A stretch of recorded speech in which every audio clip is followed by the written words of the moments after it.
At last, my journey was well on its way. I had obtained my first Pokémon, I had completed my first errand, I had received the challenge of taking on the gyms of the Johto region, and I was on my way.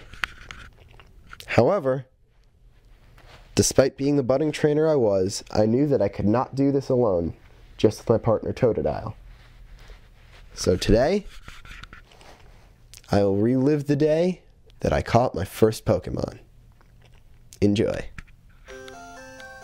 Hello everyone, I'm LeaderofLuxinape. Are you ready for more Let's Play Pokemon Silver version?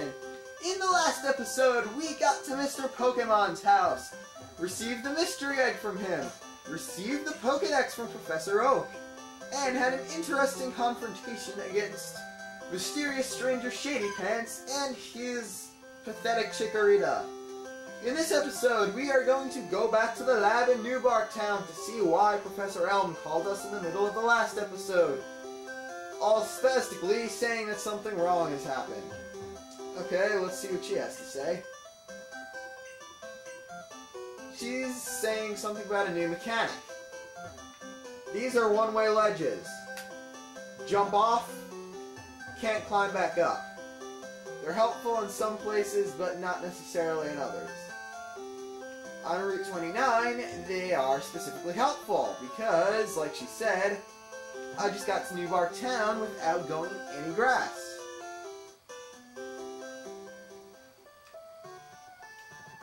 So, back to our hometown. And what is the scoop? There was a loud noise outside. When we went to look, someone stole a Pokemon. It's unbelievable that anyone would do that. That stolen Pokemon. I wonder how it's doing. They said Pokemon raised by a bad person turns bad itself. Policeman! I heard a Pokemon was stolen here. I was just getting some information from Prof. Elm. Apparently it was a young male with long red hair. What? You battled a trainer like that? Did you happen to get his name? Now, as much as I would love to name this guy Mysterious Stranger Shady Pants, you clearly can't fit that in the 7-character limit. So, I'm gonna go with a name that makes almost as much sense to people who have watched the anime in the deteriorating Sinnoh seasons. Yes, I'm with the people who thought it was a lot better in Kanto, Johto, and Hoenn. Anyway, I'm naming him after Paul, because he was the inspiration to Paul. Okay, so Paul was his name. Thanks for helping my investigation. And just so you know, just because I named him Paul doesn't give me the right to not call him Mr. Shady Pants. That is his name. No one can deny that. Luxon, this is terrible. Oh yes, what was Mr. Pokemon's big discovery? You just got your Chikorita stolen and all you can think of is Mr. Pokemon's egg. That came out a lot more wrong than it was supposed to. So, give away the mystery egg, so now we have 0 key items again. This? But, is it a Pokemon egg?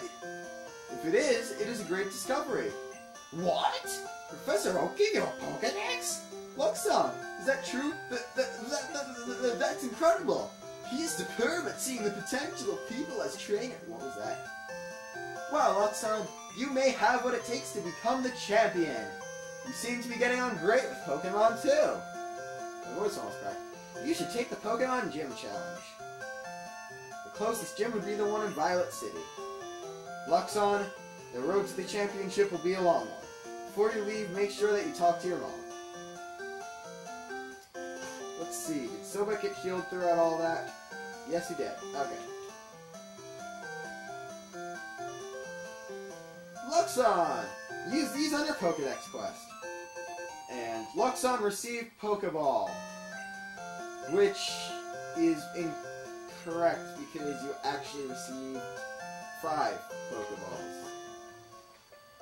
And now, conveniently, after you receive your first Pokeball, they're now available in the Cherry Grove City Pokemart. Okay, here's your mother back where she's going to be for the rest of the game in front of her fridge. Wow, that's a cute Pokemon. Where did you get it? So, you're leaving on an adventure. Why can't all parents be this cool? From 3 dots by your child, you can get that they're leaving on an adventure, might possibly die and never see you again, and be perfectly fine with it. This is why I wish I lived in the Pokemon world! Okay, I'll help too. But what can I do for you? I know, I'll save money for you. On a long journey, money's important. You want me to save your money? This is a cool mechanic that I actually wish they had in other games.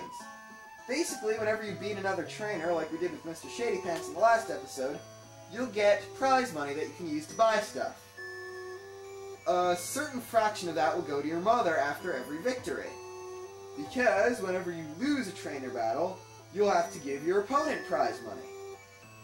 And if you tend to lose battles a lot, which not necessarily is me, but yeah, it would be in your best interests to save some money with your mother, because that will never go away, no matter how many battles you lose.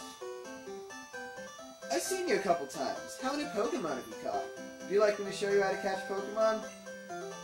For continuity's sake, yeah, but I don't really like this tutorial at all. Wild Rattata appeared. This does not constitute a bile. Dude, use the Pokeball! And guess what? He miraculously catches this thing. Even though anyone who knows anything about Pokemon knows that you're supposed to actually attack the Pokemon and weaken it first before you try to catch it. That's how you do it. If you weaken them first, Pokemon are easier to catch. And you just made all my comments irrelevant. Okay. I'm gonna walk back to Cherry Grove because obviously Violet City is past there, and look for my second team member along the way. I do not want to train Sobek any more than he's already been trained.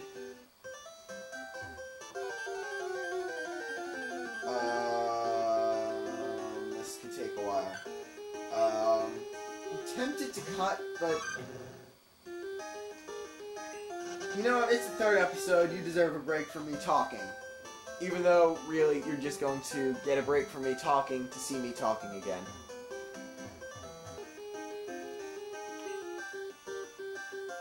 Here we go. You might have guessed because there's not really many choices so far in the game, but Pidgey is going to be my second team member. So let's start off the weakening process with a nice little scratch attack. Alright, let's get a tackle, do 5 damage, pretty good for level 4. Perfect! You want to get their HP in the red. So, let's switch to our Pokeball's pocket, and use our first Pokeball.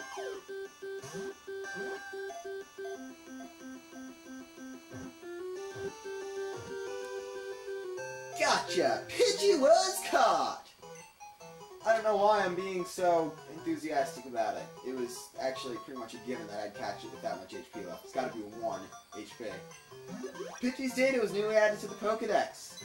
Pidgey, the tiny bird Pokemon, number 16. 1 foot in height, 4 pounds in weight. Common in grassy areas and forest, it is very docile and will chase off enemies by flapping up sand. Give a nickname to Pidgey. Of course I will. Far-sighted as the falcon, despite being a pigeon, I guess. Hopefully, you will have aim worthy of Horus. And so far, every name I've had to fill in, besides Paul's, was 5 letters. Luxon is 5 letters, Sobek is 5 letters, and Horus is 5 letters. So, I'm going to, actually first, show you what Horus knows. Yes, I was right, it does have 1 HP. Okay, he only knows Tackle. So I'm going to heal here, and then cut back to Cherry Grove.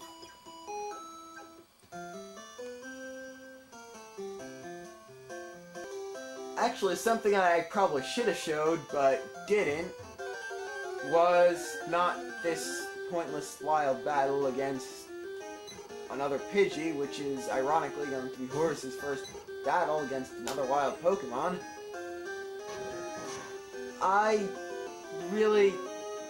If you don't like the way Pidgey looks at this point, knowing only Tackle, don't worry, it's going to be a much better Pokemon not too long. And that was a waste of the berry I gave Horace.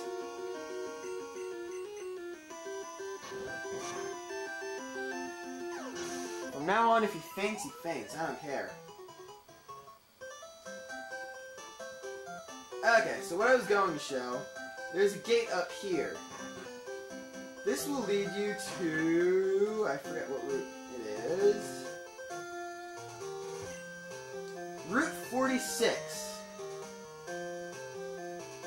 As you can see, there's a ledge there. But there are a couple Pokemon that you won't be able to find on any of the other routes for a little bit. So I'll put the bios up for those two now. I think it's 2, it might be 3. I'll put the bios up now, but battle them if you want, don't battle them if you don't want.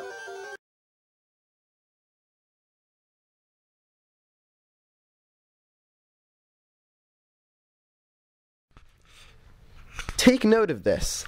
The next time I say that there's a couple, as in 2 or 3 bios, that I just want to do to get out of the way, run for the hills. I grossly underestimated the number of Pokemon in this route that we haven't seen yet, so now you're going to have to sit through 5 bios. 5. Yeah, 5. So, excuse me. Wonderful. Here's my new bio design. In the upper right hand corner, you will see the official artwork of that Pokemon. Then underneath it or to the side of it, you will see the sprites for that Pokemon in gold and silver versions. Gold will be on top, silver will be on the bottom. I do not show crystal sprites because they are animated. Then I will have the name, dex numbers, and typing like I normally do.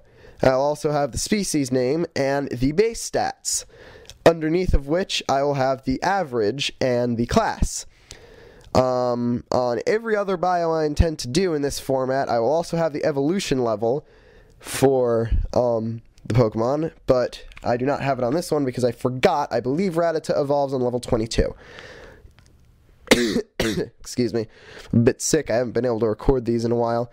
So, let's see. Rattata is fast, and it has pretty good attack for an unevolved Pokemon, but it's really just not good. I mean, we're going to see one of the top percentage of Rattata in the next episode, but it's one of the only good specimens. I mean, it's normal type. It's got normal type move pool without pretty much all the special attacks that would be taken out of its move pool because it's flying type. I'm really sorry here for a normal flying type, but anyway, that's about it. Second on the list is Spearow, tiny bird Pokemon. It is a normal flying type. Unlike Pidgey, it only has 2 evolution. It is a 2-stage evolutionary line as opposed to Pidgey, which is a 3. However, that means that while it evolves into its final form a lot sooner, Pidgey does not evolve into its final form until level 36. Spearow only evolves level 20, though Pidgey evolves into its second form at level 18. It's just not as good as Pidgey. Less of a move pool, less attack, might be a bit faster, but that's really all I can say for it. It does have generally better stats all around than Rattata does, but if you're going to use one of those two, I'd suggest Spearow, but you're better off with a Pidgey. Before we begin bioing Jigglypuff, I have to say that this has got to be the best background design for a bio I've done yet. This is probably going to be the only good one until I start doing better quality bios, which I intend to do somewhat soonly. So, Jigglypuff is a normal type. It is the first Pokemon we've encountered that evolves using an item, in this case a Moonstone, as opposed to a level. Jigglypuff's pretty good Pokemon, actually, in terms of defenses. It has really high HP, pretty good attack, actually. Now, not pretty good, but it's up there, I guess. Okay special defenses. It's a bit slow. Special attack is 45 as well. So it's actually pretty good once it starts learning some better moves. The class is HP Tank because its specialty is taking hits using its high HP. Once you evolve it, it will not learn any more moves via level up, but it has a lot better stats. Next we have the generic rock ground type of Generation 1, Geodude, which is surprisingly a lot like Jigglypuff in some aspects. It's got the same speed stat. That's pretty much it, actually. It does, like Jigglypuff, however, have one really high stat, which is defense, which is 100. So it's going to be taking a lot of hits there. It's got a bit low HP for something you're going to want to have, absorbing a lot of attacks, but whatever. And that 80 attack, that's the highest attack we've seen so far. It's the strongest physical Pokemon you'll see. You'll notice level 2 Geodude with Tackle doing just as much damage as your rival's starter will have done onto you with your starter at the same level. So, well, I guess unless they have Cyndaquil, I don't really know. Cyndaquil's attack's pretty good too, and it's a higher level, so don't ask me. I'm not very good at competitive battling. I'm just doing these stats for the benefit of random people. Finally, and only exclusive to Pokemon Crystal version is Phanpy. It is a ground type which pretty much plays a lot like Geodude. It is faster, it has higher special attack and special defense, but that is at a loss of both physical attack and physical defense. It is majorly a physical attacker and defender, and it also has a lot of HP.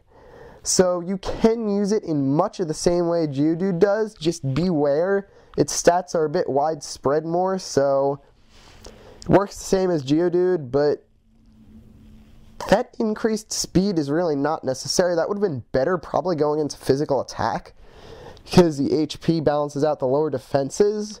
That would have made it a lot better, but it's still a pretty good Pokemon. I haven't used one ever, but I'm going to consider doing that in a later playthrough of this game. Just a quick... really sorry. Really shouldn't be doing this when I'm sick, but I want to get another video up soon. It has 2 Johto Dex numbers. 195 is its number in Gold, Silver, and Crystal. 200 is its number in the Johto Dex in Heart Gold and Soul Silver. The reason that some of the numbers are shifted was because 5 Generation 4 Pokemon that evolved from Generation 1 and 2 Pokemon were introduced. Those were, I believe, I can only remember 4 most of the time. Tangrowth, Weavile, Licky, Yanmega, and I forget the 5th one, but you get what I mean. Might be good for your XP, so, that's not. about it. I don't really know. Okay, sorry. Going back to this now, but this is really just the end. All I cut out was about 10 seconds of Horus and Eccentric using Tackle on each other. But anyway, Horus grew to level 5 and learned Sand Attack.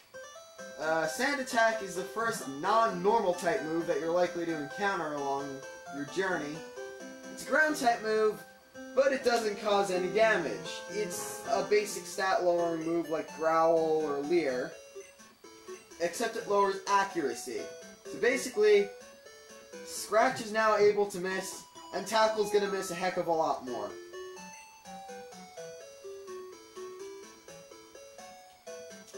Alright, now that we've healed, I guess we can finally start along our way to Route 30, I think. And guess what? We're going to be starting our way on Route 30 in the next episode. So until then, I'm LeaderofLuxinape, signing off.